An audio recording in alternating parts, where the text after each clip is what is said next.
Всем здорово, с вами Перцовый, и сегодня у нас на обзорном столе новая молодежная самоубивалка с достаточно интересной концепцией под названием «Свист». У этого фильма есть реально сильная идея, и именно она его и убивает. Снять кинофильм про тетушку смерть, которая бегает за тобой по пятам, идея не то чтобы новая, но тут создатели действительно поработали над самой концепцией догонялок. В общем, давайте уже разбираться, стоит ли новый клон пункта назначения вашего внимания. И поймем, насколько этот фильм копирует оригинальную идею.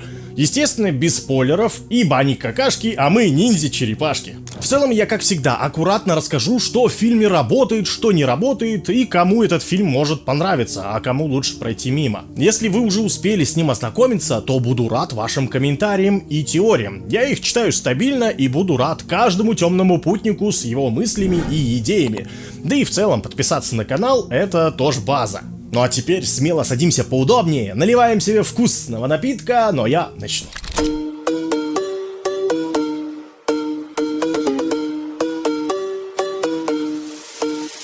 Ребята свистели, для ржаки сидели, так просто свистели, как песенки пели, пока не пришел один дед из квартиры, сказал: как же вы надоели! Свисти, свисти, свисти, наяривай! Свисти, свисти, свисти, наяривай! Свисти, свисти, свисти, наяривай! Свисти, свисти, свисти, наяривай!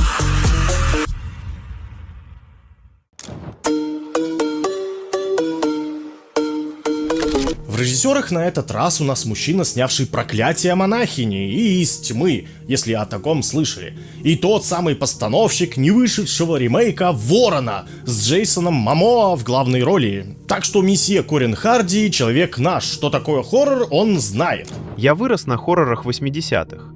Там была атмосфера, там был риск. Я хотел соединить подростковое кино и настоящий жесткий хоррор. Чтобы это было страшно и при этом по-человечески. Основой сюжета стал древний ацтецкий свисток, реальный тип археологического артефакта, который в фильме превращен в источник сверхъестественной угрозы. Это не реконструкция мифа и не историческое исследование. Харди подчеркивал, что артефакт они используют как драматический механизм, запускающий события, а не попытка пересказать реальную культуру. «Свист» — это не фильм про проклятый предмет. Это фильм про страх услышать собственный конец. Иногда самый страшный звук — это тот, который говорит тебе правду.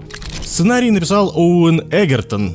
В доступных интервью и материалах нет информации о долгой разработке или переписывании сценария, так что тут все было четенько. Своей уникальной, не побоюсь этого слова, версии самой смерти они уделили немало времени и отнеслись со всем пониманием и уважением. Когда я впервые прочитал сценарий, меня напугал не монстр, не кровь и даже не смерть. Меня напугала сама идея, что у смерти есть время, и этот звук просто приближает его. Смертушка тут у нас не просто безымянный ветерок, а человек с большой буквы. Ну, то есть смерть, которую малята тут вызывают с помощью древнего ацтецкого аксессуара, обретает форму вызывающего. Причем она приходит в обличии смертного в его последний час, который должен был быть по плану не сегодня. В общем, этим свистуном ее график смещается в сторону здесь и сейчас. То есть тебя минусует твое же будущее. Если вы уже запутались, то это нормально. Я тоже сначала не понял, а потом как понял, и мне понравилось. В целом о том, что это практически ремейк пункта назначения, ходили слухи давно, еще с окончания основных съемок. Но главный козырь в рукаве этого кинофильма была очаровашка X-23 из Логана, Дафни Кин, которая повзрослела и стала практически дублером Сидни Свини на всякий случай. Она-то и привлекала взгляд к этому проекту на протяжении всего постпродакшена, несмотря на то, что здесь и старичок Ник Фрост участвует. А также здесь участвует хорошо всем знакомая Софи Неллис из достаточно популярного сериала «Шершни». В общем, не абы-кабы, а актеры в кино есть, и играют они здесь неплохо. Хоррор очень быстро становится фальшивым, если ты пытаешься сыграть его внешне. Поэтому я всегда старалась идти от внутреннего состояния, от ощущения потери контроля.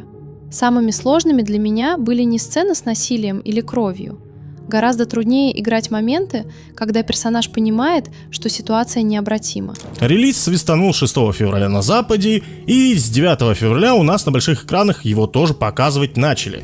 Так что, любители попкорна, самое время идти на него именно туда. Ну а я вам пока завязочку расскажу, чтобы было понимание. Действие происходит в небольшом североамериканском индустриальном городке, где мрачная атмосфера и школьные коридоры задают тон всей истории. За 6 месяцев до основных событий в загадочных обстоятельствах погибает звезда школьной баскетбольной команды Мейсон Хорс. Его тело обнаруживают обугленным после странного происшествия, которое никто толком не объясняет. В центре сюжета Крис, новая ученица в школе, которая недавно пережила личную трагедию и переехала к своему кузену Рэл. В ходе учебных будней Крис получает в пользование школьный шкафчик, ранее принадлежащий тому самому погорельцу. Внутри она находит странный артефакт, древний ацтекский свисток смерти, украшенный загадочными символами. Новички и сверстники сначала не понимают, что это за предмет и какую угрозу он таит. Любопытство берет верх, и одна из красоток компании дует в этот свисток. Страшный пронзительный звук пробивает тишину, и с этого момента рушится вся привычная идиллия ребятишек. Они обнаруживают, что древний артефакт связан с ацтекской мифологией и обладает способностью ускорять их судьбы, заставляя будущее настигать их в настоящем. Повторюсь, сама идея об олимпийском соревновании со смертью не новый. И, к примеру, пункт назначения этим промышляет еще с 2000 года. И, к слову, чувствует себя сейчас франшиза очень даже бодро. Но сама концепция в том, что призывающий минусуется ровно так, как ему было суждено судьбой, в той же последовательности выглядит очень даже занятно. Несмотря на это, здесь достаточно глупостей в стиле «давайте разделимся» или «я во все это не верю». Любовная линия главной героини отдает уже слишком архаичным голливудским запашком, но не сказал бы, что это прям мувитон, и за это надо кино сжечь на костре. Просто мы уже от этого малость так устали. Но продюсерам, как всегда, виднее. Для меня было важно, чтобы за ужасом стояли настоящие чувства. Любовь, дружба, страх потерять. Все это делает хоррор сильнее. Когда персонажу есть что терять, страх становится настоящим. Мамонта британского кино Ника Фроста в этом фильме непростительно мало, несмотря на то, что он здесь практически единственный взрослый персонаж. Ну, вообще, там есть еще старушка-всезнайка, но это как бы явная отсылка к персонажу Тони Тодда из пунктов назначения. А остальные неподростки тут выполняют роль статистов, не более. Дизайн самих смертей и некоторые практические эффекты в них знатно так меня порадовали и даже удивили. Но графические решения убивали всю атмосферу, и я опять говорю, что это вкусовщина. Но я лично за куклы и аниматронику. Искусственный интеллект сейчас эту графику в разы лучше с котиками вкачивает, так что не удивляет, не пугает и не интересует. Мимо. На сайте с тухлыми томатами у кинофильма 62% свежести, а на сайте IMDb оценка составляет 5,8 звездочек из 10, что далеко не худшая оценка для подросткового хоррора.